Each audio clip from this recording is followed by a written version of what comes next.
இன்னைக்கு வந்து ரொம்ப எல்லாருமே வந்து ரெப்ரசன்ட் பண்ணி நம்ம யோசிக்கக்கூடிய ஒரு டாபிக் தான் நான் வந்திருக்கேன்.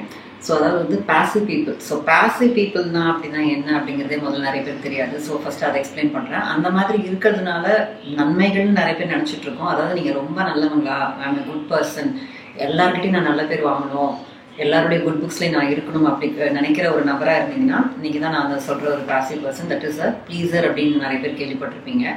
ஸோ அதாவது வந்து அவங்க வந்து ரொம்ப பேசிவாகவே இருப்பாங்க. நிறைய பேர் பேசணும்னா அவங்களால நோ சொல்ல முடியாது, எதிர்த்து வந்து எதுவும் சொல்ல மாட்டாங்க, ஓகே எஸ் பாஸ் எல்லாத்துக்கும் ஓகே அப்படிங்கிற மாதிரி இருப்பாங்க. ஸோ அந்த மாதிரி ஒரு பர்சன் கூட இருக்கும்போதும் எல்லாருக்கும் வந்து ரொம்ப பாசிட்டிவாகவே ஃபீல் ஆவாங்க. ஸோ நம்மளை வந்து யாருமே வந்து ஒன்றும் கொஸ்டின் பண்ண போகிறதில்ல அப்படிங்கிற மாதிரி ஒரு ஃபீல் இருக்கும். ஸோ இந்த மாதிரி வந்து நான் ரொம்ப நல்லவனாக இருக்கணும், எல்லாருக்கிட்டையுமே நான் நல்லவன் தான் பேர் வாங்கணும் அப்படின்னு நீங்கள் ரொம்ப நல்லவனாக இருக்க ட்ரை பண்ணிங்கன்னா, ஸோ இது கேட்கறதுக்கு நல்லா தானே இருக்குது, நல்லவர்கள் தான் இந்த உலகத்தில் வேணும் அப்படின்னு நினச்சிங்கன்னா, பட் நோ, சைக்கலாஜிக்கலி வந்து இந்த பாசிவ் பர்சன் ஆர் ப்ளீசர் பர்சனாக இருக்கிறது வந்து நிறைய விதத்தில் வந்து நெகட்டிவ். ஆக்சுவலாக சொல்ல போனால் இது அந்த பர்சனுக்கு வந்து ரொம்ப பெரிய டாக்ஸிக், அந்த பர்சனுக்கே வந்து இது ரொம்ப டாக்ஸிசிட்டி அதிகமாகும். அது தவிர வந்து அவங்களுடைய ஒரு பெற்றோராக நீங்கள் இருந்தீங்கன்னா அங்கேயுமே அது பிரச்சனை, நீங்கள் ஒரு ஒர்க் பண்ணீங்கன்னா அங்கே இடத்துலையுமே ஒரு பிரச்சனை வரும், உங்கள் உறவுகள்லையும் இது பிரச்சனைகள் ஏற்படுத்தும். என்னங்க நல்லவங்களா இருக்கிறதுனால இவ்வளோ பிரச்சனையா அப்படின்னீங்கன்னா ஆமாங்க. ஸோ ரொம்ப நல்லவனா நீங்கள் அப்படின்னு சொன்னீங்கன்னா ப்ராப்ளம் வரும். ஸோ உண்மையாக நல்லவர்களாக இருக்கணும், you should be a good person, be a kind person, be a human அப்படின்லாம் சொல்கிறாங்க. ஃபர்ஸ்ட் அப்படிப்பட்ட குவாலிட்டிஸ்னா என்ன, அது உங்ககிட்ட இருந்து எடுக்கணும்னு நான் சொல்லலை. ஃபர்ஸ்ட் அந்த நல்லவர்களாக இருக்கக்கூடிய குவாலிட்டிஸ்னா என்னங்கிறது நான் புரிஞ்சுக்கணும். அது பார்த்தீங்கன்னா கம்பேஷன், ஒருத்தர் கஷ்டத்தில் இருந்தாங்கன்னா அவங்ககிட்ட ரொம்ப கம்பேஷனேட்டாக இருக்கிறது, கைண்டாக இருக்கிறது, ஹியூமனாக நடந்துக்கிறது, அது தவிர ஒரு இன்டெகிரிட்டியோடு இருக்கிறது, ஹானஸ்டாக இருக்கிறது, இது மட்டும் இல்லாமல் வந்து ஒரு ஹெல்பிங் ஆட்டிடியூட், ஆல்ட்ருஸ்டிக்காக இருக்கிறது, எல்லாரையும் வந்து ஒன்று நினைக்கிறது, இன்க்ளூசிவாக இருக்கிறது, இந்த மாதிரி விஷயங்கள்லாம் கேட்கவே வந்து ரொம்ப இனிமையாக இருக்கு இல்லையா. இந்த மாதிரி குவாலிட்டிஸ்லாம் உங்ககிட்ட இருந்ததுன்னா உண்மையாக அப்போ நீங்கள் வந்து நல்லவங்க தான் அப்படின்னு சொல்லலாம். அதாவது you're a very good person. So எல்லாரும் வந்து அவங்கள பற்றி பேசும்போது உங்களுடைய நீங்கள் ப்ரெசன்ஸில் இல்லைன்னா கூட உங்களை பற்றி நல்லதாக தான் பேசுவாங்க, but not always every one. So actually வந்து பார்த்தீங்கன்னா there is nothing like good or evil, இது சரி இது தவறு அப்படின்னு இந்த உலகத்தில் வந்து எதையுமே நம்ம பிரித்து பார்க்க முடியாது. நீங்கள் ரொம்பவே நல்லவர்களாக இருந்தால் கூட ஒரு சில பேருக்கு வந்து உங்களை பிடிக்காம இருக்கலாம், அப்படிங்கிறது தான் உலக நியதி. ஸோ ஈவன் இந்த சோ கால்டு குட் அப்படின்னு நான் சொல்கிறேன் இல்லையா, கம்பேஷனேட், கைண்டாக, இன்டெகிரிட்டியோட இப்படி எல்லாமே இருந்தால் கூட ஆக்சுவலி ஸ்பீக்கிங் ஒரு கெட்டவங்க அப்படின்றவங்க உங்களுக்கு பிடிக்காது இல்லையா. ஸோ அதே மாதிரி தாங்க. ஸோ இந்த விஷயங்களில் வந்து நல்லவங்களா இருக்கிறது ரொம்ப ரொம்ப முக்கியம். அதுலேருந்து நான் அவங்கள வந்து கொஞ்சம் கூட தரம் தாழ்த்து சொல்லவே இல்லை. இப்போ நான் சொன்ன குவாலிட்டிஸ்லாம் உங்ககிட்ட இருக்குது அப்படின்னா really you're a good person. So அதை வந்து you keep it up. But நான் இங்கே உங்ககிட்ட பகிர்ந்துக்கக்கூடிய விஷயம் வந்து குட் அப்படிங்கிற ஒரு வேற விஷயம், குட்டுங்கிற ஒரு சாயம் பூசிட்டு வரக்கூடிய ஒரு ப்ளீசர் பர்சனாலிட்டி ஆர் அந்த பாசிவ் பர்சனை பற்றி தான். ஸோ இந்த மாதிரி பாசிவாக இருக்கவங்களோட ஏன் இந்த மாதிரி இருக்கிறாங்க, ஏன் வந்து அவங்க வந்து எதுவுமே அவங்களோட கருத்துக்களை வந்து சொல்ல மாட்டேங்கிறாங்க, நோ சொல்ல மாட்டேங்கிறாங்க, எல்லாருக்குமே வந்து ரொம்ப நல்லவங்களா நடந்துக்கணும் அப்படின்னு நினைக்கிறாங்க, தன்னை பற்றி ப்ரையாரிட்டிஸே பண்ணிக்க கிடையாது, நமக்கு வேண்டியது முக்கியம் இல்லைங்க, உங்களுக்கு வேண்டியதான் முக்கியம் அப்படின்னு அவங்க நினைப்பாங்க. நான் கஷ்டப்பட்டாலும் பரவாயில்ல, நீங்கள் நல்லா இருக்கணும்னு நினைப்பாங்க. ஸோ இந்த மாதிரிலாம் அவங்க இருக்கும்போது எவ்வளோ ஸ்வீட்டாக இருக்காங்க, ஹி ஸோ ஸ்வீட் அப்படின்ற மாதிரிலாம் நம்ம பேசி கேள்விப்பட்டிருக்கோம். ஆனால் இது actually it is not sweet, இது வந்து டாக்ஸிக் அப்படின்னே நம்ம சொல்லலாம். ஏங்க அப்படின்ற மாதிரி கேட்டிங்கன்னா நிறைய பிரச்சனைகள் இதனால ஏற்படுது அப்படின்னு நம்ம சொல்ல முடியும். ஏன் ஃபர்ஸ்ட் இந்த பர்சன்ஸ் வந்து இவ்வளோ பாசிவாக இருக்காங்க அப்படின்னு கேட்டிங்கன்னா அவங்களுக்கு வந்து ஃபியர் ஆஃப் ரிஜெக்ஷன் அப்படின்னு ஒன்று இருக்குது. அது சின்ன வயசுலேருந்து அவங்களுடைய ரிலேஷன்ஷிப் வித் பேரண்ட்ஸ் கிட்டேருந்து இல்லை ட்ராமானால இந்த பிரச்சனை அவங்களுக்கு வந்திருக்கலாம். ஸோ இதனால் வந்து அவங்களுக்கு வந்து ஃபியர் ஆஃப் ரிஜெக்ஷன் இருக்கும். அதனால் ரொம்ப அப்ரூவல் சீக்கிங்காக இருப்பாங்க. ஏதாவது ஒரு விஷயத்த சொல்லி ஒருத்தவங்க முகபாவனை மாறிடுச்சுன்னா கூட அவங்களுக்கு வந்து அது ரொம்ப வந்து அன்செட்டிலிங்காகவே இருக்கும். ஐயோ அவங்களுக்கு என்ன பிடிக்கல, அவங்களுக்கு கிரிட்டிசிசம் சுத்தமாக பிடிக்காது. கிரிட்டிசிசம் வராமல் இருக்கிறதுக்கு என்னென்னலாம் பண்ண முடியுமோ அவ்வளோ குட்டாக நடந்துப்பாங்க. ஒரு ஆஃபீஸ்லேயும் சரி, கேட்கறதுக்கு முன்னாடியே கரெக்ட் டயத்துக்கு இருப்பாங்க, எல்லா வேலையும் கரெக்டாக முடிச்சிருவாங்க. அவங்களுக்கு வந்து ரொம்ப குட் புக்ஸில் இருக்கணும்னு நினைப்பாங்க. யாராவது கொஞ்சம் அவங்கக்கிட்ட வந்து முகத்தை மாதிரியோ இல்லை ஒரு டோன் மாதிரி கொஞ்சம் ரூடாக பேசினா கூட அவங்களால தாங்கவே முடியாது. ஸோ அந்த மாதிரி ரொம்ப சென்சிட்டிவ் டு கிரிட்டிக்காக, ரொம்ப பாசிவாக, சாஃப்டாக அந்த மாதிரி இருக்கிறவங்க. ஸோ அவங்கள வந்து நம்ம சில நேரங்களில் வந்து அவங்க ரொம்ப கைண்ட் ஹார்ட்டட் அப்படின்ற மாதிரி ரொம்ப நல்லவங்க அப்படிங்கிற லிஸ்ட்டில் சேர்த்துருப்போம். அவங்க கெட்டவங்கன்னு நான் சொல்ல வரல, ஆனால் இது நல்ல ஒரு ட்ரெயிட் கிடையாது அப்படிங்கிறதுல எந்த ஒரு சந்தேகமும் இல்லை. ஏன் அப்படின்னு கேட்டிங்கன்னா இந்த பாசிவாக இருக்கும்போது என்ன ஆகும் அப்படின்னு கேட்டிங்கன்னா அந்த பர்சனுக்கு வந்து இது மிகப்பெரிய ஸ்ட்ரெஸ்ஸை ஏற்படுத்தும். இப்போ ஒரு ஒர்க் பண்ண முடியுமா அப்படின்னு யாராவது கேட்குறாங்கன்னா உடனே இவங்க வந்து ஓகே எதுவுமே சொல்லாமல் சரி அப்படின்னு சொல்லிடுவாங்க. இல்லை நண்பர்கள் வந்து எங்கேயாவது ஏதாவது அவங்களுக்கு பிடிக்காத இடத்துக்கு போகலான்ற மாதிரி பேசினா கூட இவங்க கருத்தை சொல்லவே மாட்டாங்க, ஓகே ஃபைன் அப்படின்னு சொல்லுவாங்க.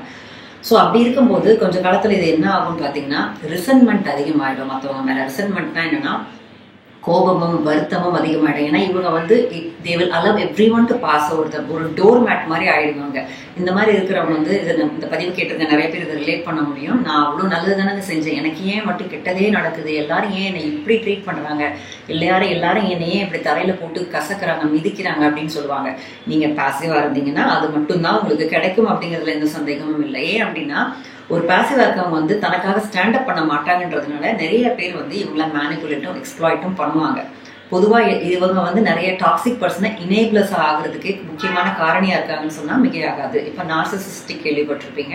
ஸோ நார்சிஸ்டிக் பர்சன்ஸ்க்கு ரொம்ப பிடிச்ச பர்சனே இந்த மாதிரியான ஒரு பாசிவ் பர்சன் தான். அவங்களை காலில் போட்டு மிதிப்பாங்க, இவங்களும் எதுவுமே சொல்ல மாட்டாங்க, அமைதியாக எல்லா அபியூஸையும் இவங்க ஏற்றுப்பாங்க. அப்படிங்கிறதுனால இவங்க வந்து என்ன ஆகும், இவங்க என்ன நினைப்பாங்க இன்டர்ன் இந்த ப்ளீசர்ஸ் ஒரு பாசிவ் பர்சன்ஸ்லாம் வந்து கொஞ்ச காலத்தில் வந்து எல்லாரும் ரொம்ப மோசமானவங்க, இந்த வேர்ல்டே ரொம்ப மோசமாக இருக்குது, நான் இவ்வளோ நல்லதாக இருந்தது கூட எனக்கு இவ்வளோ தாங்க நடக்குது, நான் இவ்வளோ ஹார்ட் ஒர்க்கிங்காக இருக்கேன், இவ்வளோ நான் வந்து கிவிங்காக இருக்கேன், ஆனால் எனக்கு ஒன்றுமே கிடைக்க மாட்டேங்குது இந்த வாழ்க்கையில் அப்படின்னு சொல்லிட்டு ரொம்ப பிட்டர்னஸும் ரிசன்மெண்ட்டும் வெறுப்பும் கோபமும் மற்றவங்க மேலே அதிகமாகும். ஆனாலும் அவங்க கண்ணு முன்னாடி காமிச்சிக்க மாட்டாங்க, அவங்க முகத்துக்கு முன்னாடி காமிச்சிக்க மாட்டாங்க.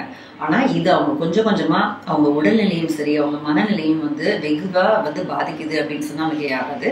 ஏன்னா அவங்களுக்கு பதற்றம் அதிகமாகவே இருக்கும், நோ சொல்ல முடியாமல் வந்து அவங்க பிடிக்காத விஷயத்த செய்வாங்க, பிடிக்காத இடத்துல இருப்பாங்க. அந்த மாதிரியெல்லாம் நிறைய விஷயங்கள் அவங்களுக்கு செய்யும் போது கொஞ்சம் கொஞ்சமாக அவங்களுக்கு இந்த ஹியூமனிட்டி மேலேயே வெறுப்பு வந்துடும். இதனாலேயே அவங்களோட மனநலம் பாதிச்சு ஒரு ரொம்ப வந்து லாங் ரன்ல பார்த்தீங்கன்னா ஒரு ஹஸ்பண்ட் அண்ட் ஒய்ஃப்ல ஒரு வைஃப் இந்த மாதிரி பாசிவான பர்சனாக இருந்தாங்க அப்படின்னா இவங்களை ப்ளீஸ் பண்ணுறதுக்காக அவங்க எல்லாம் செஞ்சு ஒரு காலகட்டத்தில் ஒரு 10-20 வருடம் இப்படியே இருந்து ஒரு கட்டத்தில் வந்து சாதம் இரண்டாங்கிற மாதிரி ரொம்ப பெரிய ஒரு அளவுக்கு வந்து இவங்க வெகுண்டு எழுந்துருவாங்க அப்படின்னு சொல்லலாம். அப்படி என்னைக்காவது ஒரு இடத்துல அப்படி வந்து அவுட் பர்ஸ்ட் இருக்கும், திரும்பி அவங்க பாசிவாகவே போயிடுவாங்க. ஸோ இந்த மாதிரி பாசிவாக இருக்கும்போது அவங்களுக்கு வந்து எல்லா ஹாஸ்டிலிட்டி, எரிச்சல், கோபம், இப்படி எல்லா இமோஷன்ஸ் அவங்களுக்கு இருக்கும். எல்லாரும் நம்மளை இவ்வளோ மட்டமாக நினைக்கிறாங்களேன்னு. பட் இவங்களை இப்படி கஷ்டப்படுறதுக்கு காரணமே அவங்க தான் அப்படிங்கிற உண்மை மட்டும் அவங்களுக்கு தெரியறதில்லை.